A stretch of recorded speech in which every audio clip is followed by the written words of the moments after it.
اسرائیلی فوجیوں اور حماس کے جنگجوؤں میں جاری جنگ شدت اختیار کرتی جا رہی ہے۔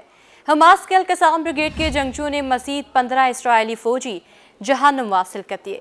غیر ملکی خبر رساں ادارے کے مطابق حماس کے عسکری ونگ القصام بریگیڈ کے ترجمان کا کہنا ہے کہ مارٹر گولوں سے حملوں میں اسرائیل کی 43 فوجی گاڑیاں تباہ کر دیں اور 15 اسرائیلی فوجیوں کو مار گرایا، جبکہ درجنوں اسرائیلی فوجی شدید زخمی ہیں۔ القصام بریگیڈ کا دعویٰ ہے کہ حماس نے اسرائیل کے 4 فوجی ڈرون قبضے میں لے لیے، جبکہ حماس کی جانب سے تل ابیب پر بھی راکٹ حملے کیے گئے، جن میں کئی اسرائیلی فوجی ہلاک اور زخمی ہو گئے۔ حماس کے جنگجوؤں کے ہاتھوں اپنے فوجیوں کی ہلاکت کے بعد اسرائیلی فوج حفت مٹانے کے لیے نہتے فلسطینیوں کے خون کی پیاسی ہو گئی۔ اسرائیلی فوج نے رفح کے محفوظ زون پر حملے شروع کر دیے۔ رات بھر گولہ باری اور غزہ شہر میں مکانات پر بمباری سے 28 فلسطینی شہید ہو گئے۔ غیر ملکی میڈیا رپورٹس کے مطابق اسرائیلی فوج نے رفح پر حملوں کے علاوہ خان یونس میں ہلال احمر کے ہیڈ کوارٹر پر اسموک بم بھی پھینکے۔ اب میڈیا کا کہنا ہے کہ گزشتہ 24 گھنٹوں میں اسرائیلی حملوں میں 110 سے زیادہ فلسطینی شہید ہو گئے۔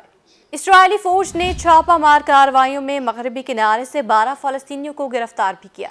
واضح رہے کہ کچھ دن پہلے institute for the study of war and critical threats project نے اپنی رپورٹ میں انکشاف کیا تھا کہ اسرائیلی فوج رفح آپریشن کا منصوبہ بنا رہی ہے، اور رفح آپریشن کے لیے اسرائیل اور مصر کے انٹیلیجنس حکام نے قاہرہ میں ملاقات بھی کی۔ رپورٹ میں بتایا گیا تھا کہ حالیہ ہفتوں میں لاکھوں فلسطینیوں نے غزہ میں اسرائیلی بمباری کے باعث رفح بارڈر کی طرف ہجرت کی ہے۔ جرمن وزیر خارجہ اینالینا نے ہزاروں فلسطینیوں کے قتل میں ملوث اسرائیل کی جانب سے رفح کے محفوظ زون میں فوجی آپریشن پر تشویش کا اظہار کیا ہے۔ جرمن وزیر خارجہ نے اپنے بیان میں کہا کہ رفح بارڈر میں موجود ہزاروں پناہ گزینوں میں اکثریت خواتین اور بچوں کی ہے۔ رفح کے محفوظ زون میں اسرائیلی فوجی آپریشن کا کوئی جواز نہیں ہے۔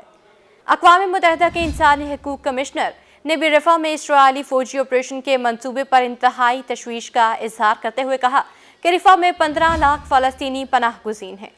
اسرائیلی فوجی منصوبے نے شہریوں کے لیے خطرات پیدا کر دیے ہیں۔ ادھر غزہ میں جنگ بندی کے لیے کوششیں جاری ہیں۔ ترکی کے انٹیلیجنس سربراہ نے قطر میں حماس رہنما اسماعیل ہنیہ سے ملاقات کی، جس میں غزہ میں امداد اور یرغمالیوں کی رہائی پر بھی بات ہوئی۔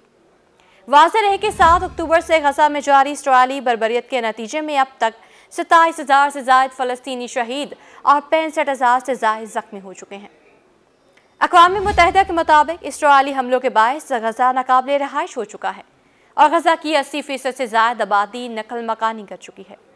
ادھر اسرائیلی فوج نے جنوبی لبنان میں حزب اللہ کا ہیڈ کوارٹر تباہ کرنے کا دعویٰ بھی کیا ہے، جبکہ اسرائیل اور حزب اللہ کے درمیان جاری کشیدگی روکنے کے لیے امریکہ نے کوششیں تیز کر دی ہیں۔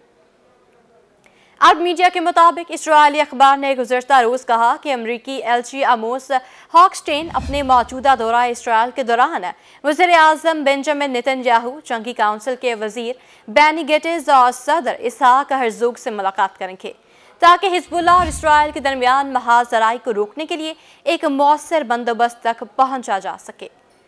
گزشتہ 7 اکتوبر کو غزہ کی پٹی میں جنگ کے آغاز کے ساتھ ہی ایک طرف اسرائیلی فوج اور دوسری طرف لبنان میں حزب اللہ گروپ اور مسلح فلسطینی دھڑوں کے درمیان تقریباً روزانہ سرحد پار سے گولہ باری ہوتی ہے۔ لبنان میں حالیہ ہفتوں میں اسرائیلی بمباری کے نتیجے میں کم از کم 218 افراد جان کی بازی ہار گئے۔